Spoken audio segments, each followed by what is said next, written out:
Welcome back, everybody, to the Parsha Review podcast. It's so wonderful to be here, and it's so wonderful to be standing right at the entranceway, at the precipice of Shavuos. We're going to talk about it more in our next segment. But in this week's Parsha that we're going to read right after we have Tuesday night is the beginning of Shavuos. Then we have that's tonight, and then we have Wednesday and Thursday, and then Thursday night is and then Friday, and then Shabbos again, right? So we're not going to get a chance to do a parsha, so therefore we're doing it now, and we are going to read a little verse here in our parsha, chapter 5, verse 10, says the following: "V'ish es kedoshav lo yihiyeh, ish asher yitein lakohen lo yihiyeh." Each man his holy things, to him they shall be. Each man what he gives to the Kohen, to him it shall be. Our sages tell us, Rashi says over here, that if you give the appropriate gifts to the Kohen that were necessary, that were due, that the Torah requires us, which is the tithe, every person from their field, then lo yihiyeh, you will have a tremendous amount of blessing. Now, most of us think that when we give away money, the other person has it and we don't.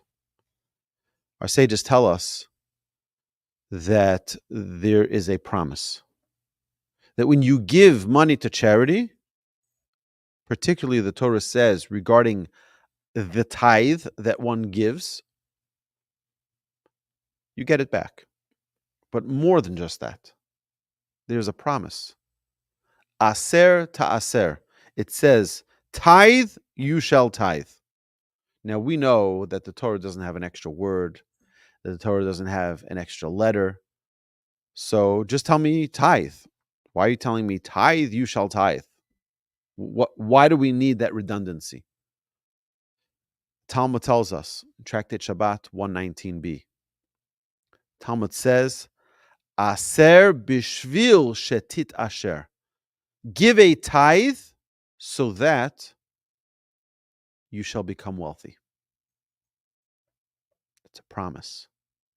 It's a promise that one who gives a tithe, they will become wealthy. And it is a guarantee. And in my Haftorah, from my bar mitzvah portion, in Malachi, what does it say? It says, Hevius kol maaser el beis ha'otzar v'yi teref lebeisi. You should bring your maaser to the storage house. Uv'chanuni na bezos, and you can test me on this. You see, typically, the rules of engagement with the Almighty is that you cannot test Hashem. Hashem, I'm testing you. Hashem, you're on trial. Hashem, I want to see if you'll keep your word. There's an exception to that. And that is when it comes to charity. When a person is cautious to give a tithe, there is a 100% guarantee that you will see it back. 100% guarantee. So what's the limitation? What's the limitation? Why won't people just give freely, give their charity? No problem. I'll give, because I'm going to get it back. Because we're worried in the back of our mind. Well, what's going to be? How am I going to make ends meet? If I give that money, I can't. It's like, yeah, it's true. We have to be responsible. We have to pay our bills. We have to pay our mortgage, and we have to pay our taxes. Okay, great. But you hear the Torah tells us you're allowed to test Hashem. The Chavetz Chaim brings in his book Avas Chesed, part 2, section 18, he says, not only on what you give above charity, above the tithe, meaning charity is what you give above. It's very interesting. We'll stop back a second, rewind. What is the difference between Maaser, which is the tithe, and charity? Two separate things. Maaser, our sages tell us, doesn't belong to you. Maaser does not, but the 10%, you make $1,000, $100 of it doesn't belong to you. God would have given you only 900. He gave you 1,000. He gave you an extra 100 so that you distribute it for him. You distribute it for Hashem.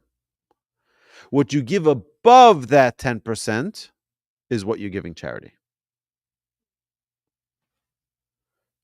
People call, oh, it's tzedakah. I'm going to give tzedakah. I'm giving my 10%. No. The 10% is not yours. What you give beyond that is charity. Okay, so now the Chafetz Chaim says that afilu al Maaser ksafim muter livchan es HaKadosh Baruch Hu. You're allowed to test Hashem also on the 10%, and not only. By the way, what was the original commandment of the Maaser of the tithe? It was on your fields. But today, do you have a field? Do you have a field? Who has fields? Who's giving 10% of their crops? We don't give 10% of our crops. Today we don't have fields. It's not the way it's not our economy. So on money too, the Chafetz Chaim says, not only the crops that's promised in the Torah, but also the money, Chafetz Chaim says you can test God. That when you give 10%, it's guaranteed the return. Guaranteed. It's a promise that the Almighty gives us. We're allowed to test Him. So I want to share with you, a very, very dear friend of mine called me up a few weeks ago. And he says, Rabbi, I started doing the 10% very, very diligently. I'm very, very cautious. Not only I give 10%, there's a promise that if you give 20%, you'll have enormous wealth. Not only you get the money back, but you'll have enormous blessing, enormous wealth. He says, I've been giving diligently 20%. And I've been losing money since I started doing that. Annually, I've been losing money on a steady basis and at a rapid pace. Every year I've been giving 20% and I lose money. 20% and I lose money. 20% and I lose money. He says, what's going on with this promise? I thought there's a promise. I think you may have misguided me. So what are the words of our sages tell us? You can test Hashem. But he's conflicted. What do I do? How is it possible that I keep giving 20% and I keep making less money, not more? I said, it's a great question. I'm going to call my rabbi and ask him. So my rabbi said the following. He says, it's a promise given in the Torah. It's a guarantee that he will get it. But it's not a guarantee that it'll be instant. It's not a guarantee that it'll be instant. What many people think is like, oh, I'm going to give my $100 here and I'll get it right back here. No. You'll get it back. Every penny of it. Not only that, you'll get that blessing of unbelievable, incredible wealth. But the timing is not on your schedule. It's on Hashem's schedule. It will be in your lifetime. You have nothing to fear, nothing to worry. It will be. It's guaranteed. It's guaranteed. And I can show you letters that I've received from people. A guy wrote me a letter once and he said, he sent us a nice check. And he said, I know you won't believe this, but I wrote the check knowing this is what I need to do. He says the same day as he wrote the check, his boss calls him into the office and he thought, uh-oh, I'm getting fired. The boss says, I'm very sorry, but we just realized that last year on your bonus, we shorted you this and this amount of money, which was the exact amount that he had donated. The exact amount. Sometimes Hashem gives it to us instantly. And sometimes it's on Hashem's schedule. But the promise is a promise. What is the agenda here? What is the objective? What is the objective of the Almighty in this promise? And why does Hashem allow us to test Him in such a way? It's very simple. What does Hashem want from us? Hashem just wants a relationship with us. Hashem wants us to be close to him. And if your way of getting close to Hashem is feeling that closeness through testing Hashem and seeing his hand and how he returns that money to you, first is you better be open and willing to see the hand of Hashem. Because many people will be like, oh, that wasn't Hashem. That was someone who owed me money. It was the IRS. It was some insurance policy that paid out now. It was like we like to tie things to the nature of the world and not realize no. That wasn't coming to you. That was Hashem sending it to you through all of these agents, through these messengers. And we like to no, it wasn't a miracle. You call that a miracle? That was just it. It happened to me. It was a rounding error. People love to keep things in their own hands and not live in a world of miracles. But living close to Hashem means we live in a world, in an existence of miracles. And when we do things that are against our nature, we think, I have money, and that's my security. When I have the money, when I'm actually holding it, that's my security. When you give it, that's your security. Hashem says, let go and let God. Let go. And that's when Hashem says, here, I'm carrying you. I'm holding you. I've got you. And I'll give you more blessing and more blessing and more blessing. The more we reside in Hashem's hands. If we're trying to run on our own, Hashem says, okay, try on your own. See how that works for you. We run towards Hashem and we say, Hashem, I know that you're in charge. I know that everything that I have is from you anyway. So what does it hurt for me to give it? I'm your messenger. On the contrary, when Hashem sees that we are loyal and we're trustworthy, that Hashem says, okay, I gave you the extra 10%. You distributed it so beautifully. You ensured that it went to the sick, or that it went to the righteous, or that it went to this, or went to that, and you made sure you were scrupulous, you were careful on every penny to ensure that it went to the right place. God says, here, I'm going to give you more. Who would you trust to be your manager for your trust, your executor for your foundation?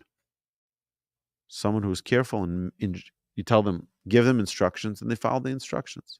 Hashem gives us the instructions. He tells us exactly the ingredients. Let go. You think it's yours, it's not your money.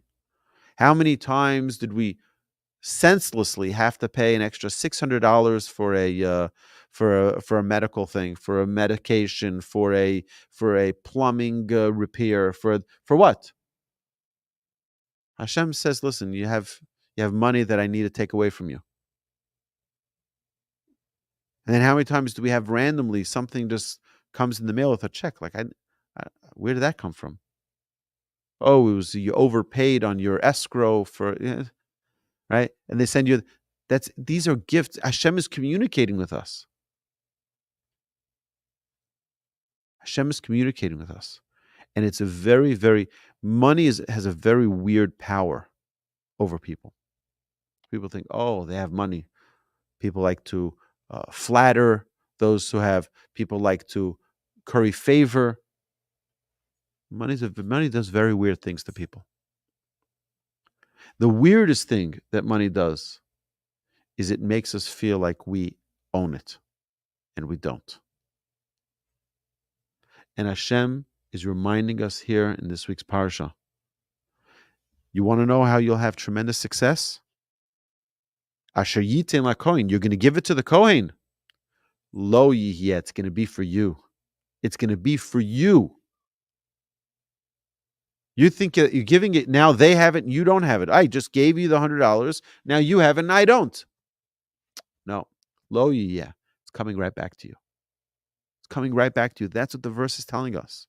The verse is telling us, don't feel like you gave up something.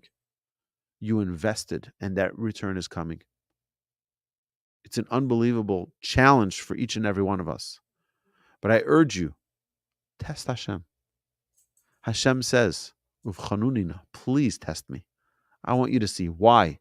Because Hashem cherishes our relationship with Him. Hashem wants that relationship. And when we're able to test Hashem, when we're able to be in that relationship with Hashem, Hashem loves it, and we will love it too. My dear friends, have an amazing Shabbos.